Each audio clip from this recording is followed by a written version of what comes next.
Ladies and gentlemen, my name is the Commish. I am not only the advocate of the Anything Wrestling Podcast Network, the Anything Wrestling Podcast Show,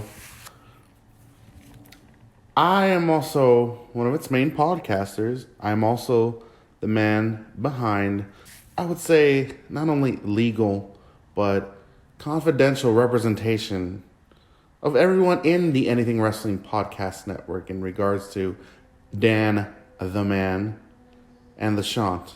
The Shant who is known for the infamous Shant KO, and Dan the Man who is known for being the man with a plan that everyone understands.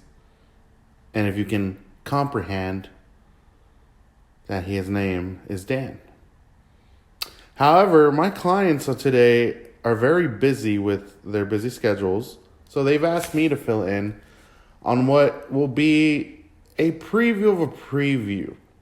More like a beginning of something new in regards to, in the likely event that not all three of us or two of us can get together, whether it's a triple threat match or a one-on-one match or a tag team match, but just shooting a shoot or shooting a promo, if you will, or shooting a preview.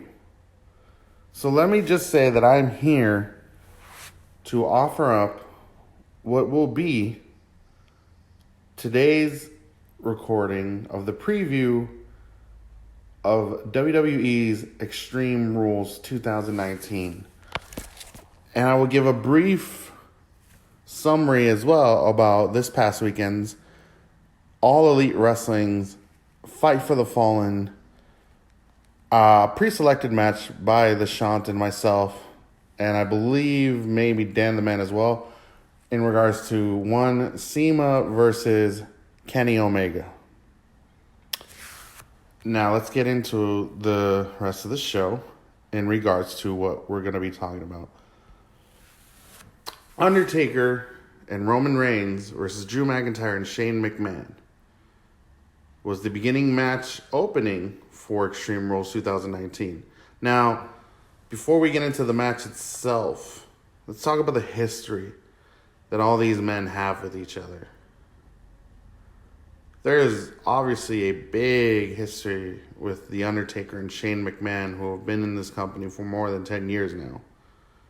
Obviously, we had our situations with the corporation versus the ministry, the emergence of the corporate ministry. We've also seen this so-called rivalry between Shane McMahon and The Undertaker for years now. It first started on SmackDown back in 2000, Undertaker versus Shane. Then we got to see it again, Undertaker, The Rock, and Kane versus Shane, Vince McMahon, and Triple H at King of the Ring 2000. We even got to see it carry on the following year with the Alliance angle would come to its unclimactic but obvious end in 2001 with Team WWF, led by The Undertaker, as I would like to see it, versus the Alliance, which was led by Shane McMahon. We also got to see, even before that, Undertaker and Kurt Angle versus Diamond Dallas Page and Shane McMahon on a Monday Night Raw episode back in 2001.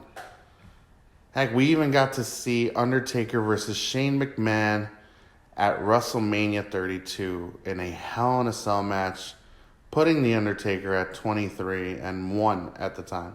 Now, granted, the one still causes a lot of pain and discomfort to the Shant, because he still believes that The Undertaker should remain undefeated. Again, if you want to catch where Shant explains that, please feel free to find our Anything Wrestling podcast show on YouTube, which would be the first episode ever of the podcast in regards to where the Shant exclaims and describes that The Undertaker had not retired, but he also explains why The Undertaker should never have lost at WrestleMania 30 to Brock Lesnar. There's brief history between Undertaker and Drew McIntyre that I may know of, or I may have only found a little bit of, but they faced each other back in 2008. Although now The Undertaker has made it a point to select Drew McIntyre as his next superstar to work with, while The Undertaker's amazing storybook career still continues on in the WWE. And of course, we've seen Drew McIntyre. He was the chosen one back in 2008 as Mr. McMahon's hand-selected pick superstar to be the future of the WWE. But we've seen also that Drew McIntyre has had his run-ins with Roman Reigns. We've seen this at WrestleMania 35. We've seen this at Stomping Grounds this past month in June. And then, of course, Shane McMahon and Roman Reigns have had their issues on Monday Night Raw and also as well at Super Showdown 2019. Now, the one thing you're probably asking yourself, if you want to be caught up with all these memorable moments of all these matches, where can I watch all this? Where can I see where all this history has come online with these four men? Like, what possible network could I watch all of this on? Well, if you happen to find the time, please feel free to subscribe to the WWE Network, which is for a non-negotiable but very reasonable price of only $9.99. It's not $10. It's not $1,000. It's not $1 million. But it's only $9.99. That is where you can catch all these wrestling moments between all these four men, along with also, The Rock, Kane, Vince McMahon, Triple H, Team WWF, Kurt Angle, Team Alliance. You can catch all these superstars, and any match that they've been in, whether it's intertwined with one of these four, or even if it's just like, you want to catch up on them in particular. If you want to see how good of performers they are in their own collective right, you can catch The Streak on the WWE Network. You can catch many memorable WrestleManias on the WWE Network. You can even catch the unfortunate of Super Showdown and Best in the World, or Crown Jewel, whatever you want to call that horrible show from last year. You can catch all these things on the WWE Network. Remember, it's a non-negotiable but reasonable price of only $9.99. And trust me, you are not missing out. Now, let's get to the match itself. It opens up Extreme Rules 2019. I would think you're probably leading off with something to keep the momentum going of the show, because beforehand, the pre-show did kick off with Shinsuke Nakamura winning the Intercontinental title from Finn Balor, and Drew Gulak retaining his Cruiserweight Championship against Tony Nese. That was all in the pre-show, but we needed momentum to keep going with those two great matches. So why not have this tag match? Why not have the show kick off with The Undertaker and Roman Reigns, the two, according to the universe, big dogs of the yard, versus, Drew McIntyre, the Scottish psychopath, and Shane O'Mac. I'm still going to allege and claim that there is only one big dog of the ring, and that will forever be The Undertaker. I love Roman Reigns, I do. However, I will always attain the matter that Undertaker runs the yard, no matter what. So I asked the boys to send me notes about how they felt about the matches. I'm going to read to you now what the Shant wrote to us. Awesome match. Undertaker looks better than ever, proving he can still hang with the current crop of talent. He loved the tweak of the tank top to line up with what Roman usually wears. Great spots in the match, like the elbow drop on the announce table from Shane McMahon, of course. The coast to coast. Even Elias's interference. Now, Elias and Undertaker have a little brief history where The Undertaker did tombstone pile drive him after WrestleMania. But yeah, that's their little brief history, which you can also find on the WWE Network for $9.99. He loves the show of respect Taker had for Roman after the match. Of course, he threw in the note of why was the streak broken, but that has nothing to do with Roman breaking it, because Roman technically didn't break it, Sean. We all know who did. I agree with him. It was a shock to see that this was the opening match, but it's a good way of bringing The Undertaker back without hogging up the main event. Dan the Man wrote, he says, overall great match, high replay value, thank you, Taker. Dan the Man writes, it was a pretty good match. It accomplished many of the things that we had hoped for. Shane took the loss. Taker got the right, his recent wrong, which was, of course, Super Showdown, which was annoying.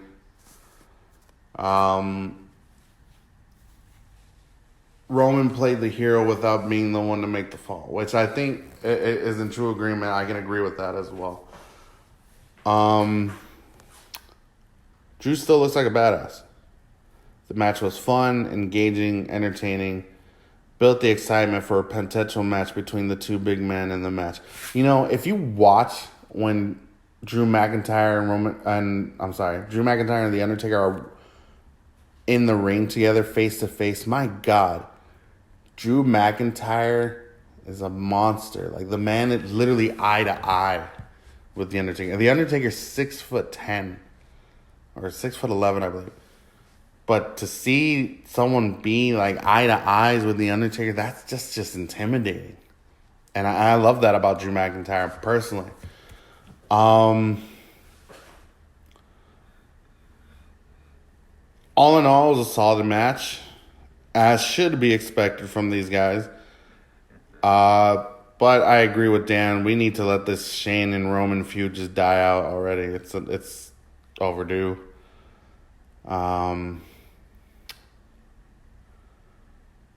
I mean, if we all saw the town hall meeting, we got to see, obviously, Roman tell Shane to kiss his ass. You know, we don't know if that's just, okay, are we ending it with that? Are we going to continue it? But this rivalry is not necessary anymore. I personally think it should just end. I mean, what's the point? I personally liked the match itself. I thought it was everything that it could be in a tag team match. To see these two, compete with each other, it was entertaining. These five if you include Elias. I thought it was everything that it could be, everything that it should have been. It was entertaining overall. I mean, I loved it. I can't not say that it wasn't a match or an event worth watching. You know what I mean? The match itself to me was amazing, just in the matter that, you have the man who is possibly one day will be inducted a first ballot Hall of Famer, The Undertaker. Everything he's accomplished, from the Phenom to the Creature of Darkness, the Lord of Darkness, the American Badass, Big Evil, Dead Man Inc., reinventing himself to the Dead Man, being the Reaper of Souls. Like, honestly, like, you can't say that The Undertaker doesn't know how to put on a show, because he does. He always finds a way to entertain us. He always finds a way to, steal the show, or at least give us a show that we deserve. You know what I mean? Roman Reigns, he's still building up his resume in the WWE. Although I kind of have thought of all this, Roman Reigns is at a point in his career right now. He's not looking for championship titles. He's not looking to be a champion right now. He's looking to just enjoy the fact that he has gone through a lot and he's getting a second chance at life. I mean, to battle cancer, go into remission, battle it again and go into remission. It's like, it's a lot for one man. And,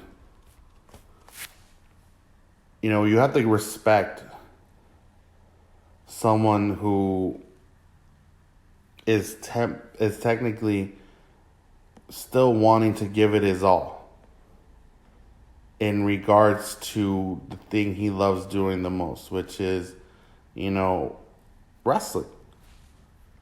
And then I have to give, as much as he annoys me, I have to give Shane McMahon respect all the time, because honestly, Shane McMahon has done a lot in regards to his career. You can't say that he hasn't. I mean, how old is the guy? As I look it up here, he's 49. He's almost 50 years old. He'll be 50 years old next year. And he's still, an active wrestler. He's still part of the WWE. He still contributes to his father's company. Does he need to be downplayed at this point or taken off TV? Yes. But you still have to give the guy respect because he's able to do a lot when it comes to his in-ring work. Drew McIntyre, his career has been up and down with a lot of things that he's done as far as being the chosen one, being part of 3-man band, reinventing himself as a Scottish psychopath. Like the guy is a beast. The guy deserves a push at a WWE title. It should only be necessary at this point. And I think his time is coming. And I'm hoping, with The Undertaker selecting Drew McIntyre as the next opponent he wants to face, we're hoping, well, at least I am, that SummerSlam is that gate, is that push for Drew. And I'll ask this question to the guys next week, or at least to the Champ, because again, damn, the man is on a vacation. But I will ask, when would you like to see Drew McIntyre go over The Undertaker? Obviously not WrestleMania, because that would kill Sean. But SummerSlam, maybe that's the window of opportunity. And again, we're hoping it's a good opportunity. We'll just see where it carries over.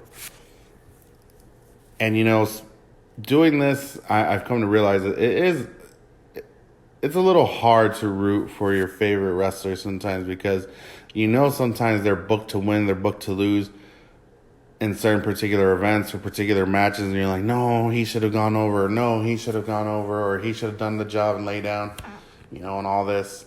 It's a lot. It's a lot to watch. It's a lot to process. There's a lot to comprehend. But we'll see where it goes from here. We're going to go into the final review of this next matchup, which is not on the WWE Network, but it is a match that, the Shant, I believe, I'm wondering if Dan the Man was able to catch the event. I was able to watch it. Obviously the current, I apologize. The current and possible future competition, which will kick up possibly the WWE to keep giving us better shows. All Elite Wrestling's Fight for the Fallen. Thank you. Fight for the Fallen. It happened the day before Extreme Rules. You know, I think the match of the night for me and LeShant as well was Kenny Omega versus CIMA. Now that match in particular, it was a good match. I liked it. It's 5 stars. If I can look over real quick at what LeShant wrote.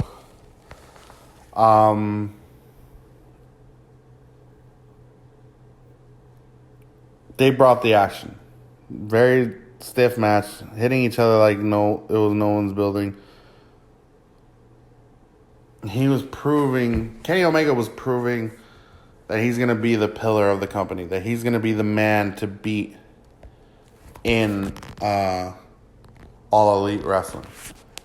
Now, my thoughts in particular about Kenny Omega are this, that yes, he can wrestle. Yes, he can put on a 5-star match. And every time I've seen Kenny Omega wrestle, he has always put on a great, great show. He's always put on a 5-star match in my eyes. I've always had respect for the man, especially with, the rivalry he has with Chris Jericho, Alpha versus Omega. I can't wait to see more of what he has to offer. Now, me personally, I've never seen many of CIMA's matches. I'm sorry. I know I heard it say Shima or CIMA. I apologize. I don't have the pronunciation correct. But again, seeing that match with him, I was rooting for Shima to win. Just because I'm still kind of bitter about Fyter Fest when Kenny Omega kind of, I don't know if it was during the match or it was a post-interference against Jon Moxley. Obviously, they're trying to build some kind of rivalry there between the two in regards to what they've been doing, with Moxley debuting at Double or Nothing, DDTing Omega, DDTing Jericho, or Dirty Deeds, as he used to call it when he was Dean Ambrose. So I kind of wasn't all in on Kenny Omega at that point. But every time I see that man step into the ring, get going to competition, he's always shown me that he is a great competitor, that he is a staple of wrestling. It would have been nice to see him obviously in the WWE, but I think we wouldn't have gotten what we get out of him right now. So, with him being in WWE. So, him being with All Elite Wrestling, it just shows that, the WWE really needs to step its game up. It really does. I mean, there's a lot that's going to be happening. Obviously, Mr. McMahon never likes to lose to anybody. So, he brought back Eric Bischoff and Paul Heyman to be running Raw and SmackDown. Obviously, it's reversed now because Heyman used to run SmackDown back in the day. Bischoff ran Raw. Now it's the other way around. I'm hoping to see great shows moving forward. I'm hoping to see that, we get something amazing out of WWE, so it steps its game up, its pay-per-view game up. Now, next week you'll be able to hopefully catch the episode of LeShant and I reviewing all of Extreme Rules. We may do a full-out review of Fight for the Fallen, but I can tell you this. Those will be 2 separate shows. Those will be 2 interesting matches, 2 interesting events to review as far as LeShant and I go, because we have a lot in mind. We have a lot that we want to move forward with our own show here as well. I'm hoping that, this takes off, that we do a lot more for you guys. We give you a lot of retrospective about particular things. You keep enjoying listening to us, Again, I just got to take the time and thank you for, checking out this episode of Anything Wrestling Podcast. It's a preview, like I said. It's a preview of previewing the review of Extreme Rules 2019. You got a little dosage as well of All Elite Wrestling's Fight for the Fallen. But again, I know where we're at. I know what we like to talk about, which is the WWE. I'm sorry. Thank you for having me. Thank you for listening. And again, I hope to catch you guys next time on the special edition of the preview by the commish. And once again, thank you guys. And we'll catch you guys next time.